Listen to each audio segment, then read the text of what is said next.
¿Qué les parece? ¿Qué les parece si hacemos un poco de ruta entonces y nos vamos como para el este y noreste, les diré más, para el departamento de Cerro Largo, para ver cómo está la cosa ahí en Verachí, a ver si tienen el mismo viento en principio que acá, si la pelusa ya no les afecta, ¿no? Nada, nada. ¿Cómo andás, Carlos? Buen día. Carlos Amonte, nuestro colaborador de Conexión Interior cada 15 días. Carlos, ¿todo bien? Así que allá, libres de pelusa. Buen día, Romina, Gabriela, un saludo a la audiencia. En el agro uruguayo hay varios referentes, muchos de ellos ya los entrevistamos, como el actual ministro cuando hablamos de carne, a Graciela Quintá cuando hablamos de rodeo de cría, cuando hablamos con Cardelino de lanas y lanares, cuando hablamos con Gulier Meyer sobre qué sería artesanal, Gonzalo Aguirre en el pasado programa que hablamos de los olivos y el aceite de oliva, con su Bizarreta cuando hablamos de los vinos, los Rodríguez, aquel programa tan lindo de caña de azúcar, y después de la naranja, la hija de Rodríguez.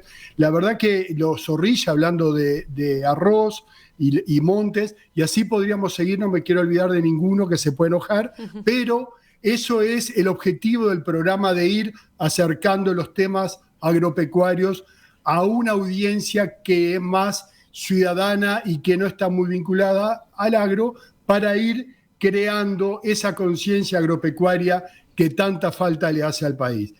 Hay algunos referentes que en el interior del país que escriben libros sobre la vida de Martín Aquino, que el último matrero, alguien que todas las mañanas a las 5 de la mañana comienza su audición hasta cerca de las 8, donde lo escuchan los peones tomando mate alrededor del fogón, la gente de las ciudades, desde el exterior se conectan gente y le mandan mensajes de los lugares más alejados del país, pero siempre buscando ese vínculo para no perder ese vínculo con lo suyo, con la tierra, con el campo. Y es La Hora del Campo, es ese programa que tiene Walter Serrano Abella, que desde el 21 de julio del 68 se emite por La Voz de Melo y se retransmite por la radio Patria de 33 y Sinfonía 95 FM, 95.7 FM. El mismo Serrano Abella, que es un referente, decíamos, donde emite opinión, donde se define como profundamente artiguista y lo llama al mejor, a Artigas, como el mejor de todos nosotros. El mismo que en la época de la dictadura se la jugó, se mostró firme en defendiendo las instituciones. El mismo Serrano que dice que hay gente de campo y gente con campo. Ya estuvo en Conexión Interior cuando hicimos el programa de los maestros rurales, fue la voz que leyó el cuento del maestro Gabriel. Hoy le damos la bienvenida al amigo Walter Serrano Abella, que preparando esta charla me decía que para Yupanqui un amigo es uno en el cuero de otro. Y me encantó esa frase. Bienvenido Serrano, bienvenido a Conexión Interior. Carlos, un abrazo, buen día Romina. El gusto de este encuentro desde acá a 400 kilómetros de distancia del sur de Montevideo. Es un gusto, sí, conversar con ustedes.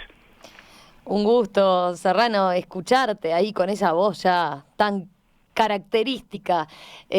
Serrano, si tendrás historias para contar, ¿no? En estos 53 años de La Voz del Campo, pero a ver, Carlos te había propuesto, y creo que era la idea, hablar de conciencia agropecuaria, ¿no? Con semejante fardo te tiró, ¿no? Sí, la verdad que sí. Primero yo digo porque... Y eso que se presentó como un amigo.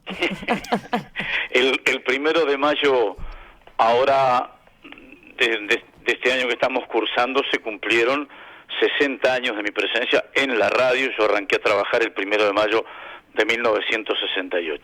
Y la audición va a cumplir 53 el próximo año.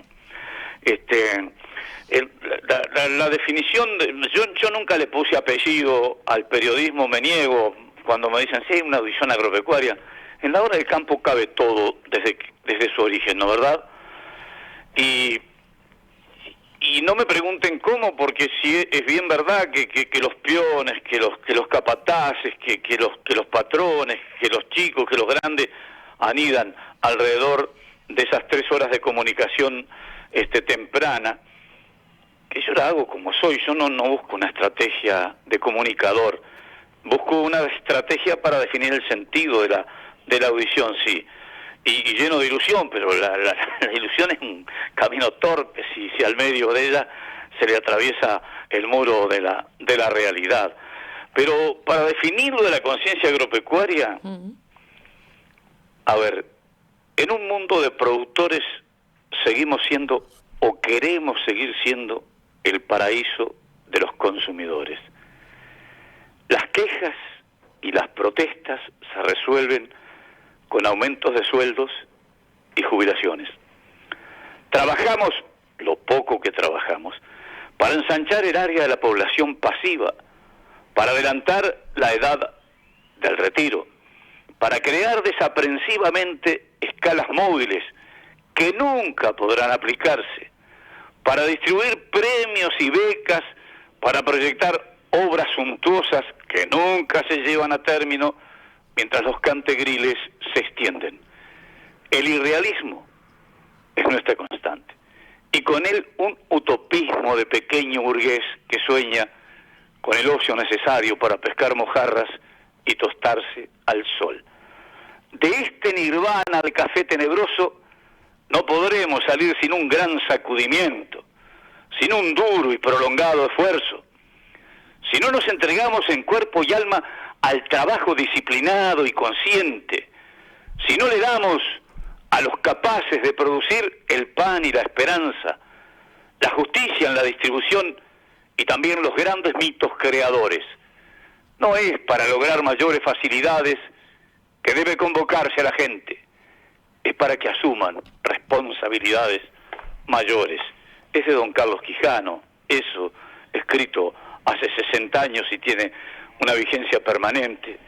Define con más claridad todo el tiempo que hubieran podido disponer para mí.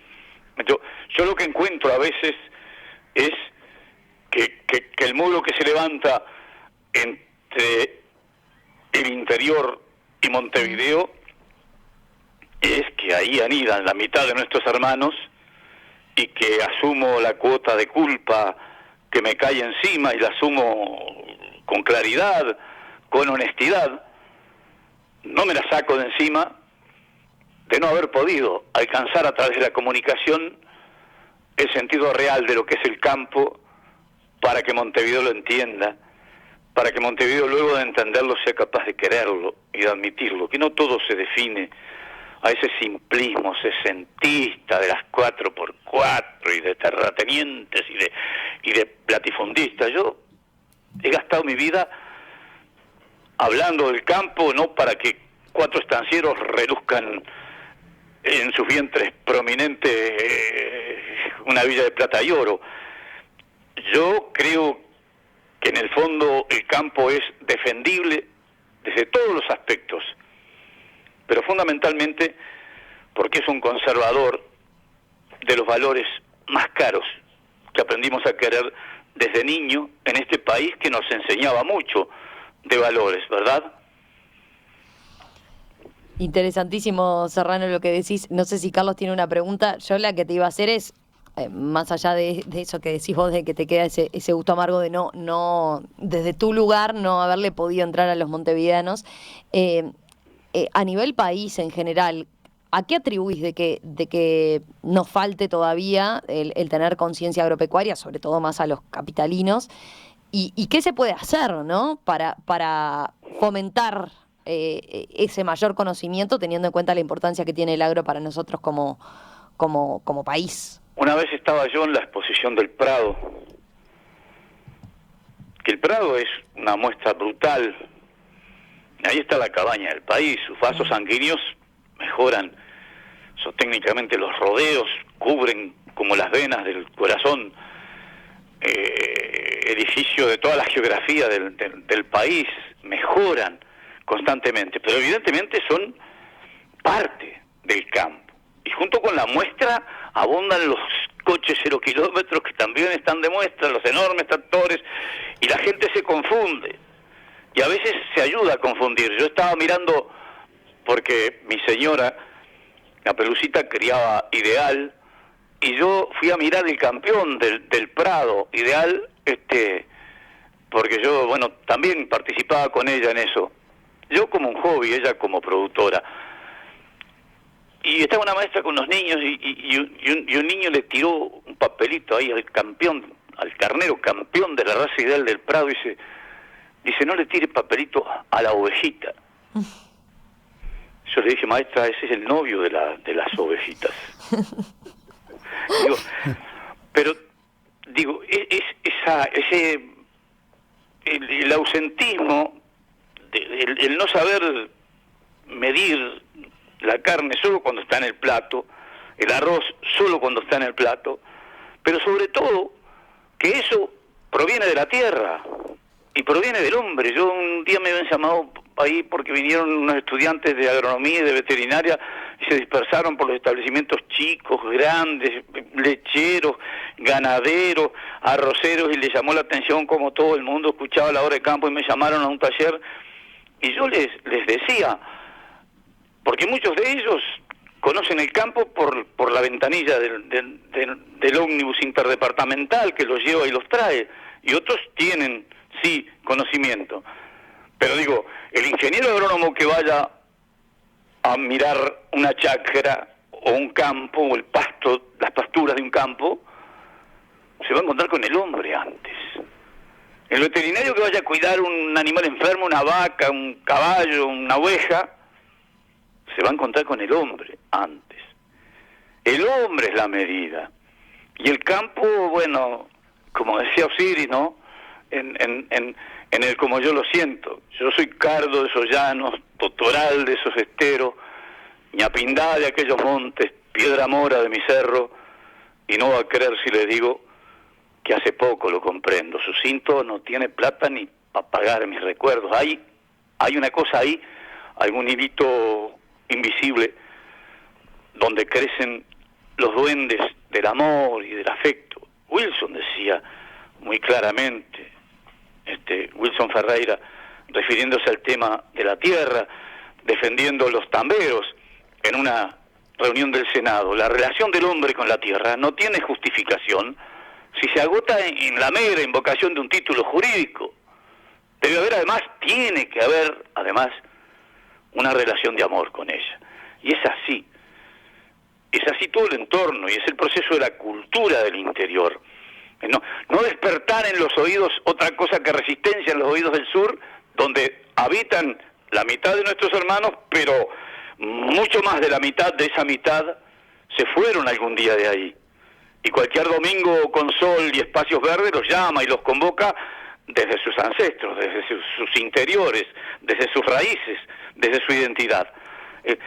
A mí porque yo siento que me quedo a veces, mi vida ya pasó el mediodía al galope, estoy en el atardecer, y muchas veces siento que ha sido vano todo el esfuerzo.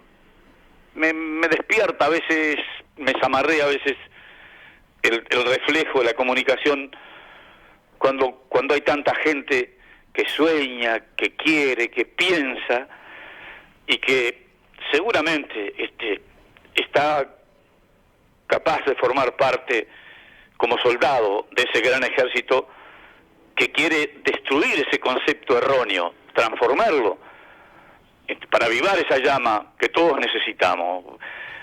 Yo cada vez que hablo digo lo mismo también, porque digo, a este país le hace falta una etapa de amor entre la gente. Una etapa de amor entre la gente, de entendimiento, no de franjas y de... Digo, las ideas no se defienden insultando. Las ideologías serían poca cosa si uno tiene que defenderlas insultando. Uh-huh. Me parece que nace de otra cosa la efervescencia, y en eso, ahí me cae el sayo de mi parte de culpa en esto. Serrano, cuando hicimos el homenaje a Artigas, que desfilamos la mayor caballada, creo que fue el mayor desfile más grande por Montevideo, yo ingresé con mis hijos chicos, era a las 6 de la mañana, veníamos de San José a caballo, y cada pueblo que pasábamos lleno de gente, y les regalaban caramelos, los gurises eran chicos, y cuando entramos a Montevideo era a las 6 de la mañana, obviamente un domingo de mañana, no había nadie, y el más chico dice, papá, esta gente no nos quiere. Y el grande, muy compenetrado en esa caballería, dice, no es que no nos quieran, sino que no nos entienden. Entonces yo te preguntaría, ¿no nos quieren, no nos entienden, no nos supimos hacer querer o no nos supimos hacer entender, Serrano, para ti? Y capaz que hay una cantidad de ingredientes, de cuotas de ingredientes en eso. Yo tengo ese recuerdo, vos estás hablando del primer 13 de abril. Sí. Yo tengo el recuerdo, el doctor Corso era el que leyó la proclama y yo estaba a cargo de la animación de eso. Y habían levantado, ¿te acordás? Allí frente al Palacio Legislativo, aquel escenario, un escenario enormemente alto era, y cuando terminó, toda la gente venía a saludarme ahí, Serrano, y yo fui y me arrodillé, porque no los podía alcanzar para agarrarle las manos, que es una manera de acortar el espacio entre las almas. Y me decían todo, no cambié Serrano, no cambié Serrano, no cambié Serrano. Y yo cuando venía con la peluceta de vuelta, me atormentaba el viaje, porque digo, ¿cómo que no cambié? Si todo cambia. Y si bueno fuera que uno no cambie. Después entendí que lo que me reclamaban que no cambiara era determinados valores que son capaces de leérselos en una tarea diaria de 53 años a uno, y me parece que eso es lo que deberíamos respetar cuando nos enojamos. Hay 4 o 5 cosas que son valores fundamentales. A mí si me dicen conservador, por eso, sí, yo quiero conservar esos valores que vienen del abuelo, de mucho más atrás, que formaron un país en el que Naide era más que Naide, como dijo, tomando palabras que no eran de él, Javier de Viana.